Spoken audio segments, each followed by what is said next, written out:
Hello everyone, I turned off the air pump for this video because you couldn't hear a damn thing I said in the last one. This has been a week, maybe, since I've set everything up. So this is the Endler tank with the glossostigma. Still haven't added any more Endlers in since the last video, so this is still that one net full I put in from my fish pond. I've added a couple of the Pygmy chain swords here that I had growing in a different tank. They will take root, they're just not very happy at the moment. They weren't very happy in the other tank, so being in the fluval substrate, they'll do a lot better. And I'll keep you guys updated on how they are growing and what they should look like when they start to carpet, etc, etc.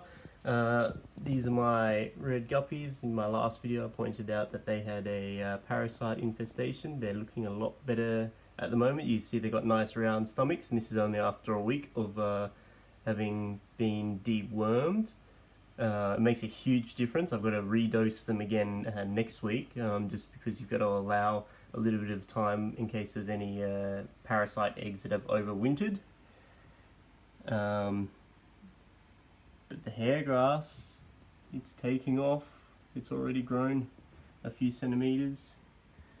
This stuff that you see all here, and obviously this big bunch in the center, that was all grown outside using in a shallow container, so that the hair grass would grow really well. But when that happens under such intense light, it grows to be really short, whereas the stuff at the back is stuff I had growing in the fish tank, and you can see a color and size difference between the two, because when you grow it under high light outside, they'll be a lot lighter than if they're inside, and then they will grow a lot taller and they'll be slightly darker.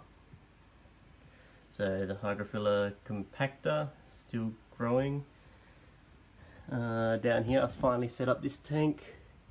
So I believe that's Rotala, Liguigia with narrow leaves, and then a round leaf Liguigia, and the Liriopsis grass that I planted there. So eventually this will all be just Liriopsis grass. I've just put these stems in here just to get growing until I set up the Liguigia tank, which is at the bottom on the left, which I'll show you soon. These are some more of my Guppy Endler hybrids. You get very nice colours out of these. I will probably outbreed them with some more fancy Guppy strains this year, so that they can get some more flashier tails happening on the males, because they've got the really nice colours at the moment, like this guy here that's just maturing, but they haven't got large tails, which is what shows up really well, especially with obviously the red guppies. I set up the Cryptocorn tank.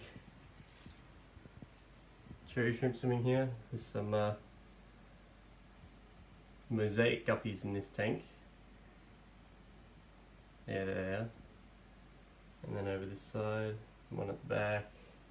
So probably the fry from this tank I'll mix with the Endler Guppy hybrids. And then this is my sorted ones, which some have larger tails, some have small tails. You'll notice some of the tails are a little bit tattered. That's because there's an imbalance. There's quite a few males in this tank opposed to females. But once I add some more in from outside, the aggression will level out. Got the Savositang in the jar, still the Hygrophila coriambosa, the Java fern, and a little bit of bulbitis on the Malaysian driftwood. At the back there, some twisted veil. The other Sneeries, it doesn't matter which variety it is, it's very easy to grow. Down here is still in progress, so nothing to say there. But yeah, that's what's been happening here. One of the tiger endlers that I whacked in here just to see what type of fry they'll throw out with the mosaic females.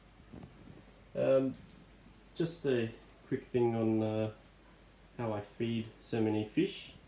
What I do, because it's really expensive to feed this many live bearers, bloodworm, etc, etc, even when it's frozen. because it works out to be $5 a packet, and you know, I'll go through a packet a week, so you know that adds up really quickly. What I do is I feed pellets. This is actually not the same as what's actually labelled here. This is a different pellet that I've just used the container for because it's more convenient. But I also give them the cichlid pellets because they have lots of protein. So once or twice a week I'll give them the cichlid food with the high protein. This just helps them with their colour and with producing fry, and obviously adding on some size. But the rest of the time I just feed them your standard pellets for general fish, goldfish, doesn't matter because it's got a lot of the same stuff in it.